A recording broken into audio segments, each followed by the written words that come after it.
When Ryan showed up at my apartment with nothing but a gym bag and a six-pack of beer, I knew he wasn't okay. "I can crash for a bit, right?" he asked, trying to smile like he hadn't just had his life ripped apart. Of course I said yes. I didn't even hesitate.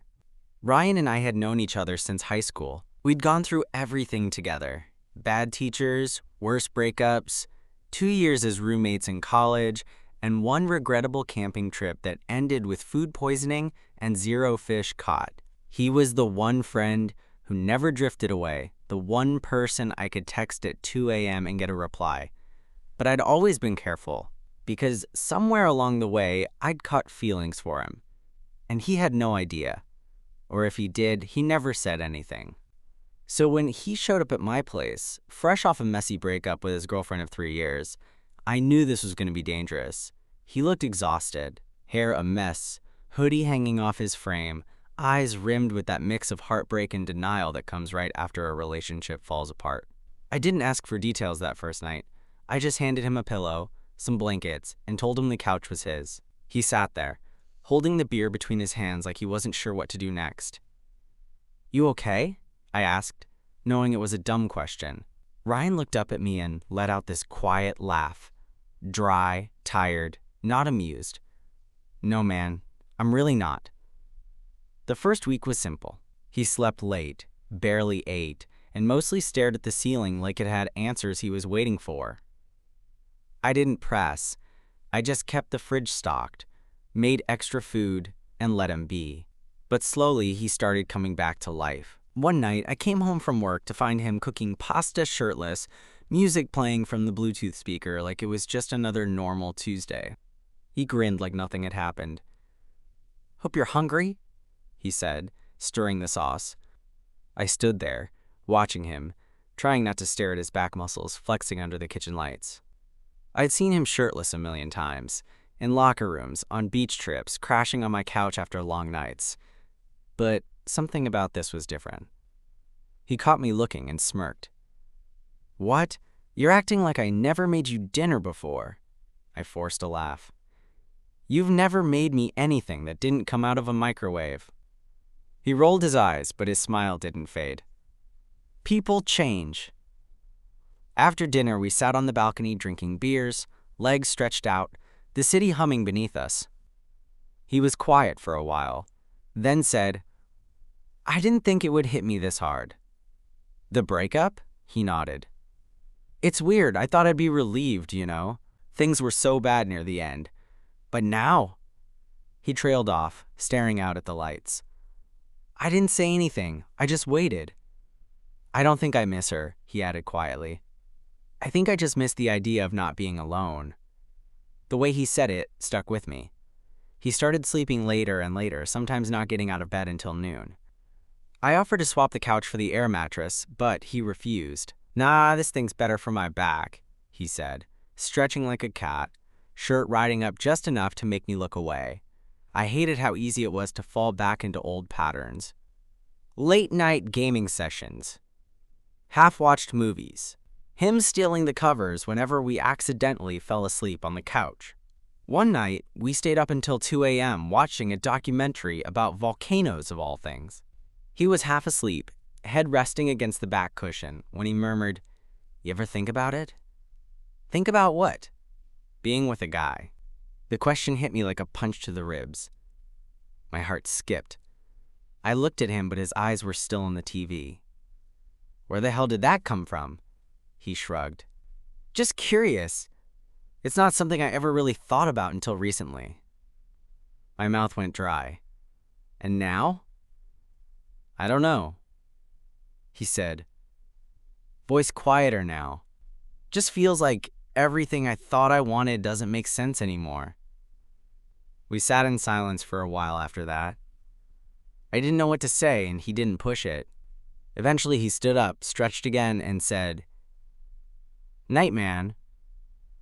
But before he walked away, he hesitated, just for a second, like he wanted to say something else.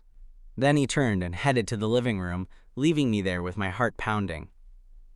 That night, I couldn't sleep. I lay in bed, staring at the ceiling, replaying his words over and over. "You ever think about it?" Yeah, I thought about it. I thought about it every damn day. And something told me this was just the beginning. The morning after Ryan asked that question, the apartment felt different. I don't even know how to explain it. Nothing had changed physically. The same dishes drying on the rack, the same half-dead plant by the window, the same coffee mug he always used, but the air felt heavier, like it was charged. I got up early, out of habit, made coffee, tried to work on a client presentation, but couldn't focus. I kept replaying his voice in my head. You ever think about it? That wasn't the kind of thing you said by accident. Especially not late at night, half asleep, when your guard was down. Ryan didn't joke about stuff like that. At least, he never used to. By the time he stumbled into the kitchen around 10, shirtless and yawning, I'd convinced myself it was nothing. Just him processing the breakup. Reevaluating life like people do after something falls apart. Morning, he said, ruffling his hair. Coffee still warm, I offered, sliding the mug across the counter. He took it without a word and leaned against the fridge, eyes still adjusting to the light. There was a pause. Then, about last night. My heart skipped. Yeah? He looked at the mug like it had answers. Forget it. I was half asleep.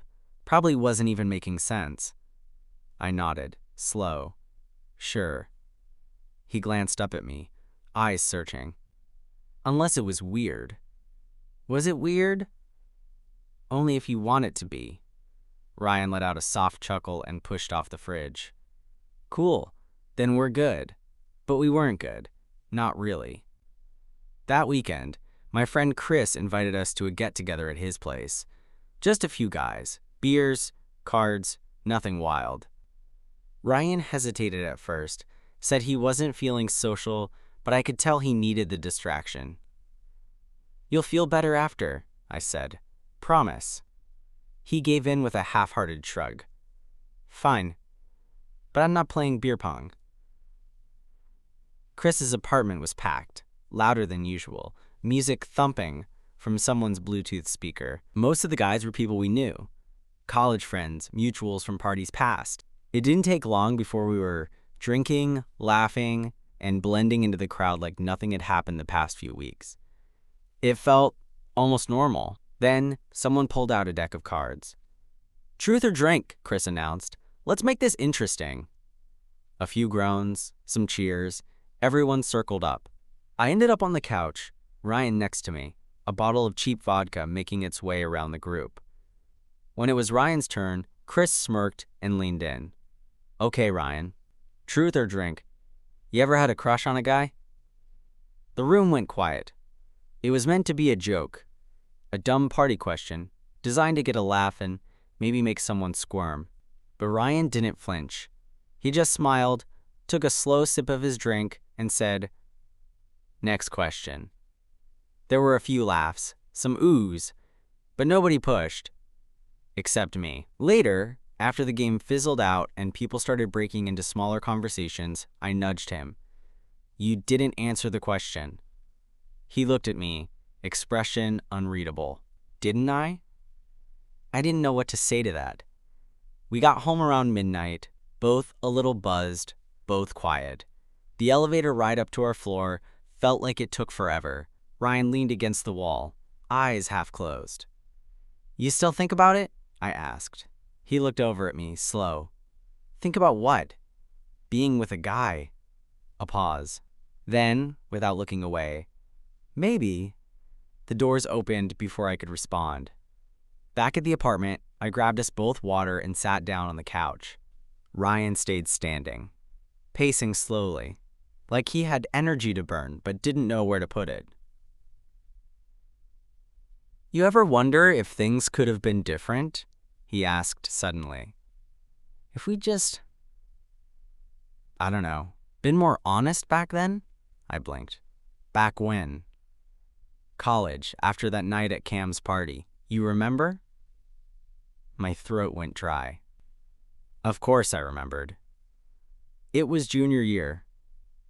A cold night, too many shots, The two of us crammed into the back of someone's car because there was nowhere else to sit.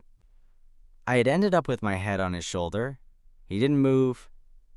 He didn't say anything. And for one perfect second, I thought he might lean in. But he didn't. And the moment passed. I nodded. Yeah, I remember. He sat beside me, closer than usual. I think I knew then, he said softly. I just didn't want to admit it. I couldn't breathe. What changed?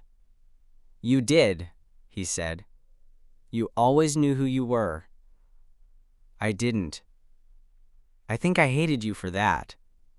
His voice cracked on the last word. I looked at him. Really looked. The weight he carried.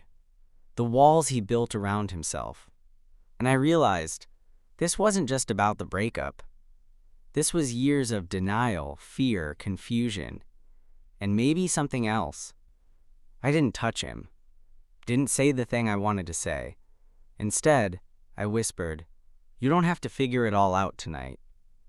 Ryan looked at me, eyes glassy. What if I don't want to figure it out alone? That night, he didn't sleep on the couch. He didn't ask. He just showed up at my bedroom door, standing there in a t-shirt and sweatpants, looking more vulnerable than I'd ever seen him. You okay? I asked. He nodded. Just can't sleep. I moved over, and he climbed in beside me, careful not to touch. We lay there in silence for a long time, the space between us buzzing. At some point, I must have drifted off. And sometime after that, I woke up to the feeling of his arm brushing mine, light as a whisper. I didn't move. I didn't want to. When I woke up the next morning, Ryan was still in my bed. His back was to me, one arm tucked under the pillow, the other resting just a few inches from mine. I laid there for a minute, unmoving, watching the rise and fall of his shoulders. It was stupid, how peaceful he looked. Like the weight he'd been carrying had finally let up, if only for the night. I slipped out of bed quietly, careful not to wake him, and padded to the kitchen to start coffee. My mind was spinning. I wasn't even sure what had happened. We didn't touch, we didn't talk. But something had shifted, and I felt it in my chest, like pressure building behind my ribs. A few minutes later, I heard the soft creak of my bedroom door. Ryan appeared, hair messy, eyes still a little puffy from sleep. He scratched the back of his neck, giving me a look that was somewhere between sheepish and unreadable. Sorry, he mumbled. Didn't mean to. It's fine. I cut in. You okay? He nodded. Yeah, just felt better not being alone. I slid a mug across the counter. You don't have to explain. He gave me a grateful look and took the coffee, sipping it slowly, like it was the only thing tethering him to the ground. We didn't talk about it. Not then. That day, we went back to normal, or at least pretended to. He threw on a hoodie and helped me clean up the apartment. We went grocery shopping. We even stopped at the hardware store to grab a replacement shower rod after the old one finally gave out. But the whole time, something simmered just beneath the surface. In the car, when I reached for the gear shift, our fingers brushed. He didn't pull away. At the store, when we both grabbed the same carton of eggs, he looked at me and smiled. Small, crooked, familiar. It did something to me. Made my stomach flip in that way it used to back in college, before I'd buried all of this. Back at the apartment, we dropped the bags on the kitchen counter and cracked open 2 beers. I leaned against the sink while he sat on the edge of the counter, sipping his drink like nothing in the world was wrong. You seem lighter today, I said. He raised an eyebrow. That's a nice way of saying I've been a miserable asshole, I smirked. I didn't say that. He took another sip. You didn't have to. There was a pause. Then, almost casually, he added, sleeping next to you helped. My throat tightened. I played it off. Not too many people say that, he grinned. Then they're sleeping next to the wrong people. The room got quiet. Too quiet. I could feel his eyes on me. And then, like he hadn't just dropped a hand grenade, he hopped off the counter and changed the subject. Later that night, we were back on the couch. A movie was playing, some throwback comedy we'd both seen a dozen times, but we weren't really watching. Ryan was sprawled out next to me, his legs stretched across the cushions, one knee brushing mine every so often. I could feel the warmth of him, the familiarity, the danger. "Can I ask you something?" he said suddenly. "Sure. Back in school, did you ever—" He stopped, eyes flicking to mine. "Never mind." "No," I said, shifting to face him. "Say it," he exhaled. "Did you ever have feelings for me?" The question hit me like a slap and a hug at the same time. I looked away, heart thudding. "Why are you asking?" "Because I think I knew. I just didn't want to believe it." I let the silence hang for a second too long. Then I nodded. "Yeah, I did." He stared at the floor, jaw working, like he was chewing on 1,000 thoughts. "Do you still?" he asked. I didn't answer. Instead, I said, "What are we doing here, Ryan?" He looked up at me and I could see it. The fear, the hope, the confusion. "I don't know," he admitted, "but when I'm around you, I don't feel broken." That line did something to me. It wasn't romantic, not exactly, but it was real, raw, honest in a way most people aren't allowed to be.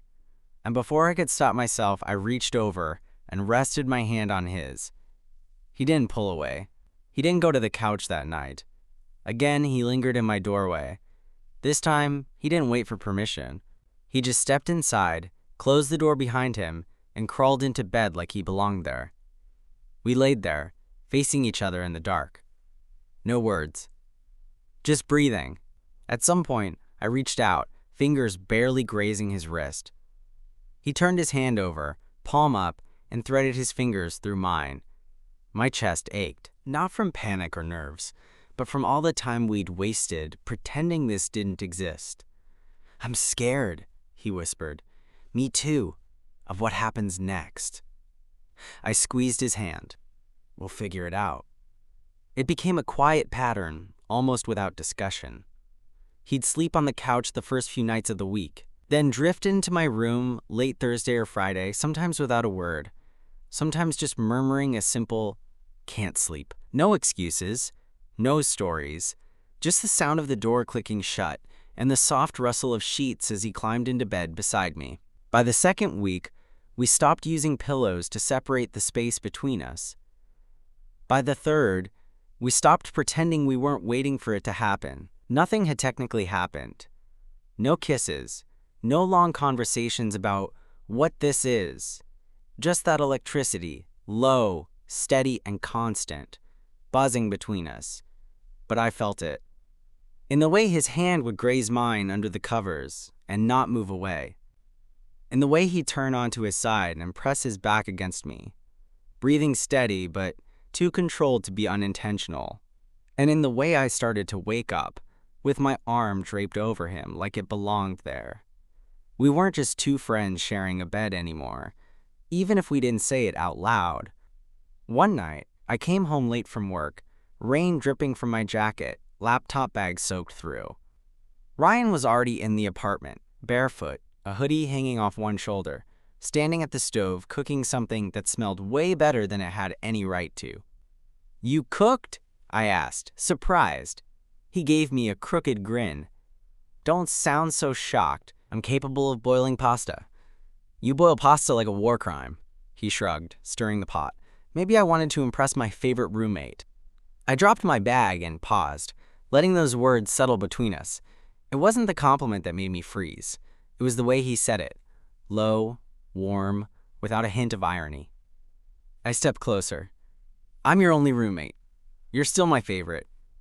He said it, without looking up, but I saw his lips twitch.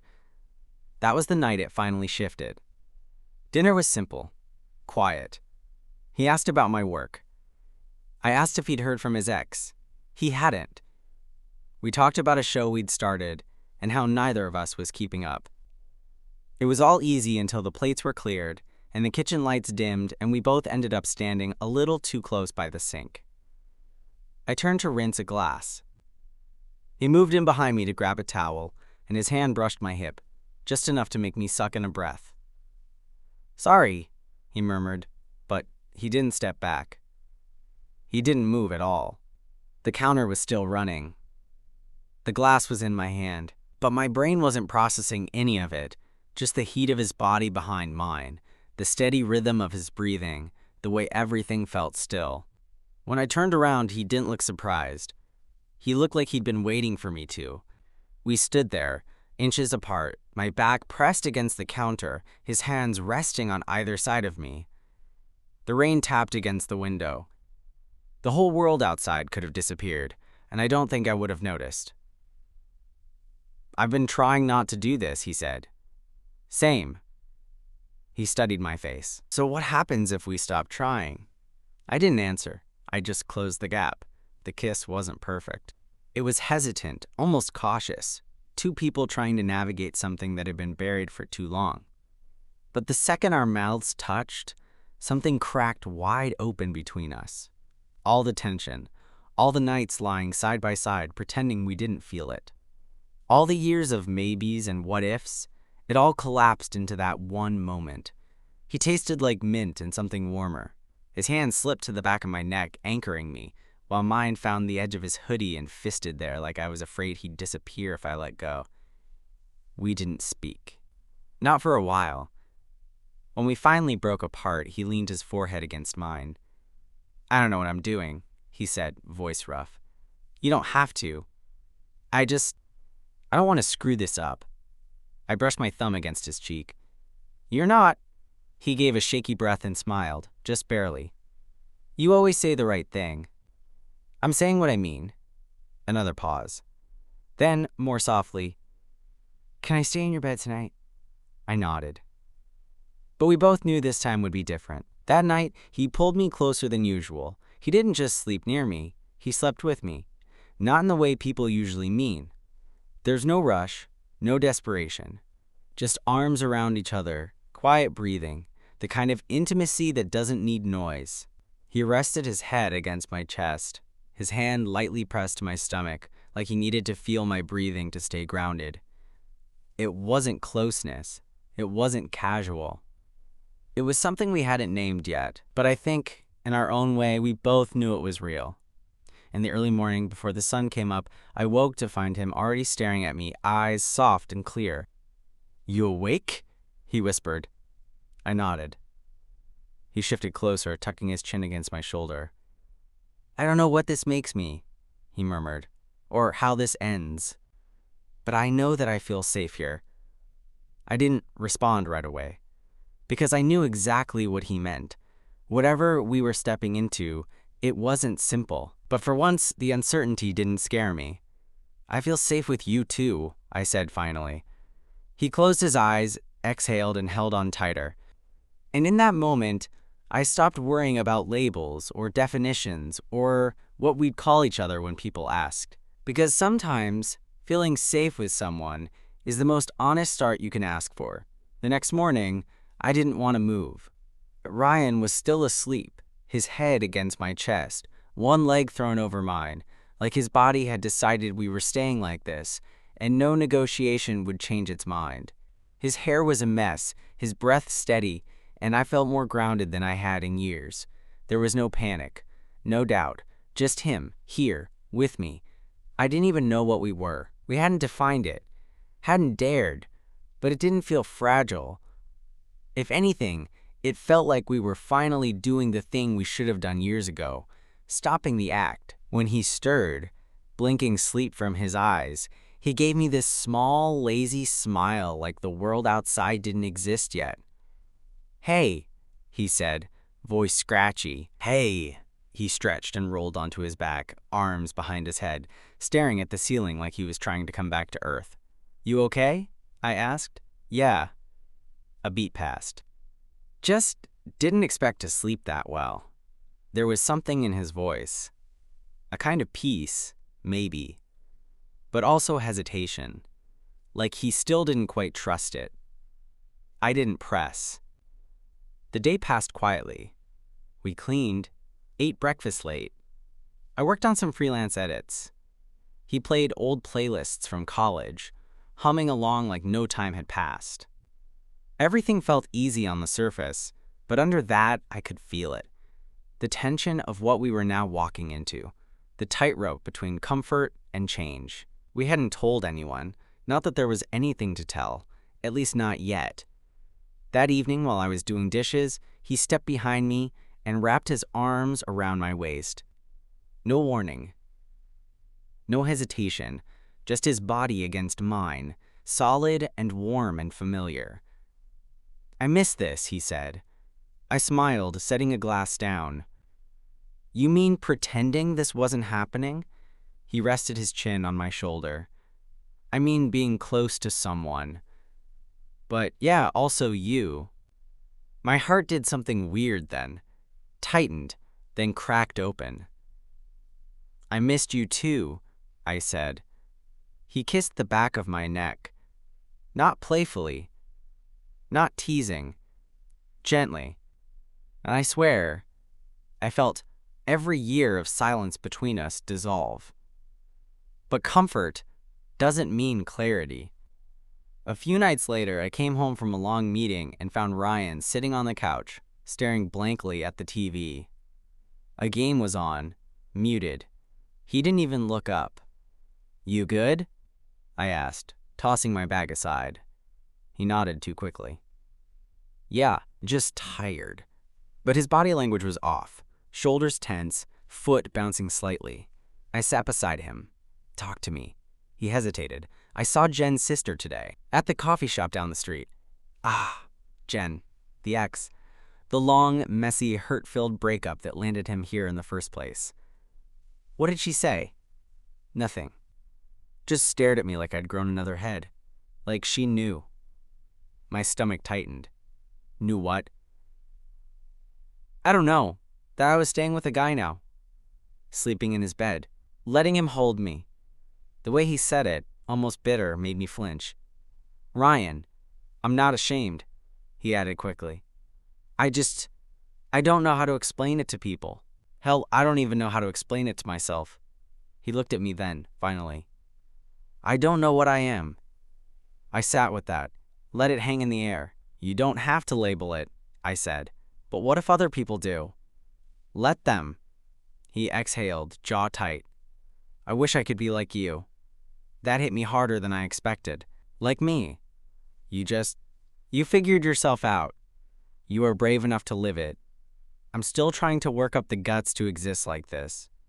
I swallowed. "I wasn't brave, Ryan. I was terrified. Still am sometimes." He looked at me like he didn't believe it. "I have never had to navigate it in public," I said. "But I've had to carry it. Every damn day, not knowing if I'd ever get to love someone who loved me back openly. Without apology." That got through to him. He reached over and took my hand. "Then let's figure it out together." We didn't figure it out overnight. But that night, we talked. Really talked. About fear. About the future. About what it would mean if this wasn't just a phase, or a rebound, or some temporary moment in between two lives. I told him I didn't need a label. I just needed honesty. He told me he wasn't ready to tell anyone yet, that he wanted to take it slow. I told him I'd wait, that I'd rather have him quietly than not at all. We kissed again that night. Less hesitant. More certain. His hands on my face, mine tangled in his shirt. No urgency, just need. He fell asleep with his head on my chest again, and I listened to his breathing until I drifted off too. For once, I didn't wake up afraid. The next morning, I found a note on the counter. Had to go clear my head for a bit. Just need to walk. Don't freak. Back soon. R. I stared at it longer than I should have. Because even though the note was simple, casual, part of me couldn't shake the fear that maybe he wasn't coming back. That maybe he was already slipping away. The apartment felt hollow without him. I knew it was stupid. He'd only been gone a couple of hours. But the silence was deafening. Every creak in the floor, every distant car horn outside. My brain tried to twist them into something meaningful, like they could answer the question I was too scared to ask. Was he really coming back? I told myself not to overreact. He left a note. He needed air. That was all. But when you've spent years trying not to want something, only to finally have it, even the smallest shift feels like the start of losing it. I sat on the couch, his hoodie still slung over the armrest where he'd left it the night before. I picked it up. It still smelled like him. Faint cologne, laundry detergent, something warm and familiar I couldn't name. I put it on. Yeah, I know, pathetic. But I missed him, and I didn't want to admit how much. It was after dark when the door finally opened. I heard the keys before I saw him. The way they rattled in the lock, then paused. Like his hand hesitated on the knob. When he stepped inside, he looked tired. Not physically. Something deeper. Like he'd walked through his own mind all day and come back limping from it. He saw me on the couch and didn't say anything right away. Neither did I. He closed the door behind him slowly, like he wasn't sure he was allowed to be here anymore. And for a second, I thought maybe he was leaving, that this was just a pit stop on his way out. But then he dropped his bag, took off his jacket, and sat down across from me. I thought about disappearing, he said quietly. The air left my lungs. But I didn't. I just nodded, letting him go on. I walked through the whole damn city, past our old campus, sat outside Jen's apartment building for like 20 minutes. That part stung, but I kept still. Then I sat on a bench near the park and just watched people. He leaned forward, resting his elbows on his knees, fingers twisting. There was this couple, 2 guys, holding hands, laughing like nobody gave a shit. He paused, and I thought, why does that feel so impossible for me? My voice was soft. Because it's terrifying. Yeah, he said, almost a whisper. And because I think I've been lying to myself for so long, I don't even know what's real anymore. His eyes met mine then, raw and unguarded. But I know that this, he gestured between us, whatever this is, it's the only thing that's felt real in months. I swallowed hard. You don't have to explain. I just needed to know you were okay. He exhaled. I'm not, but I want to be. That was enough. I reached for his hand across the coffee table, and this time he took it without hesitation. He moved over to sit beside me, closer than before. Then, after a moment, he said something so quietly I almost missed it. I'm scared that I don't know how to love you the way you deserve. My chest tightened, not from hurt, but from the sheer weight of what it meant to hear that from him. I looked at him. You don't have to get it perfect, I said. You just have to be here. He nodded, eyes glassy. I'm trying. I know. There was silence, but it wasn't empty. It was full. Full of every unspoken thing we'd buried for years. That night, he didn't crawl into my bed halfway through the night. He came with me from the start. He pulled me down onto the mattress like he'd been waiting all day to feel someone warm beside him. His head tucked into my neck. My fingers slid into his hair. Neither of us said a word. It wasn't about closeness. It wasn't about comfort. It was about survival. We held each other like we were trying to prove something. That we were still here. That whatever this thing between us was, it mattered.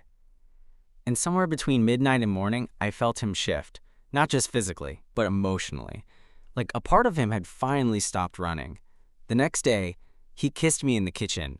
No hesitation, no checking over his shoulder. We were mid-laugh over burnt pancakes, and he just leaned in and pressed his mouth to mine like it was the most natural thing in the world. It was quick, soft, but it said everything. When he pulled back, he grinned. Tastes like charcoal and syrup. You're the one who said you knew how to cook. I lied. I laughed, and he kissed me again. Later, he asked me, do we tell people? Do you want to?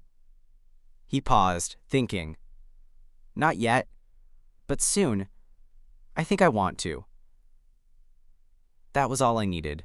I leaned against him, his arm curling around my back, anchoring me like he always had, even before either of us realized what this was. I didn't know what tomorrow would look like, but for once I wasn't scared of it, because I knew I wouldn't be facing it alone. 2 weeks passed. Some days it felt like nothing had changed. Same coffee mugs, same couch, same rhythm of life we'd always had.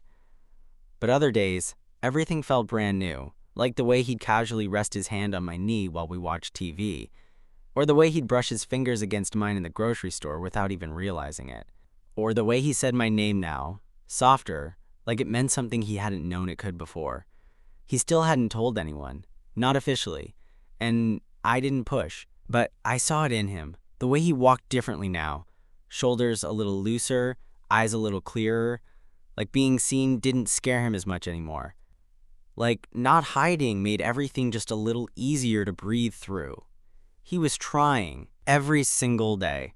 One Saturday morning, we were sitting on the fire escape with 2 mugs of bad coffee and a view of nothing special. The city buzzed around us, people walking dogs, distant sirens, kids yelling down the block. Ryan was quiet, thoughtful. Then, out of nowhere, he said, "I told my sister." I turned, surprised. "Yeah?"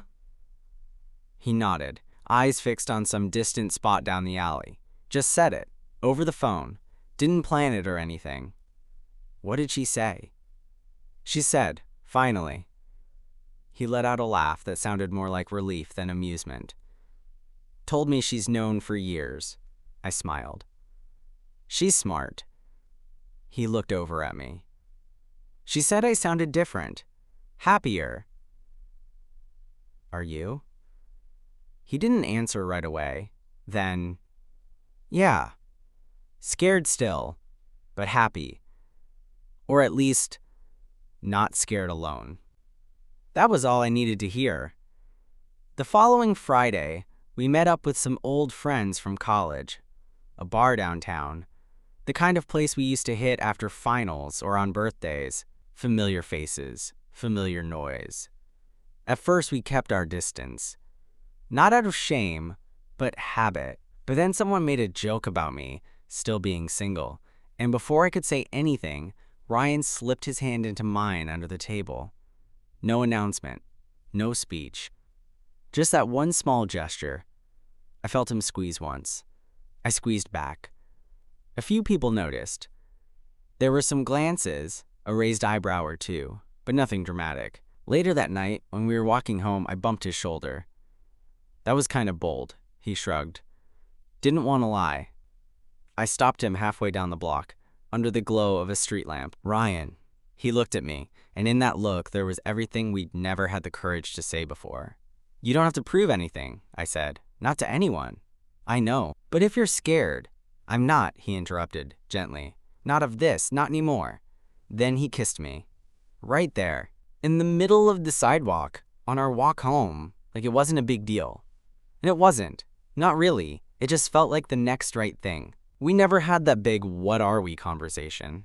We didn't need it. What we were became obvious, and the way he'd leave the light on for me when I worked late. Or how he started leaving his shoes beside mine at the front door like they belonged there. Like he belonged there. There was no defining moment. No single night everything clicked. Just a slow, steady unfolding of something we'd both kept buried for too long. Some days were messy. There were still questions he didn't know how to answer. And days he'd drift quiet again, unsure of the path ahead. But he always came back. To me. To us. Months later, he called me his boyfriend in front of a bartender, completely casually, like it wasn't even worth a pause. It hit me sideways. Not because I didn't believe it, but because I didn't realize how much I needed to hear it out loud. He saw the look on my face and grinned. "What?" "Nothing," I said. "Just didn't expect that." "Too much?" "No," I said, grabbing his hand. "It's perfect." Love didn't arrive for us with fireworks or grand gestures. It crept in slowly, gently, through open doors and late-night whispers, in borrowed hoodies and quiet Sunday mornings. It wasn't about the big moments. It was about him, the way he held me like home, the way he said my name like a promise, the way he showed me, not all at once, but day by day, that he wasn't going anywhere, and neither was I.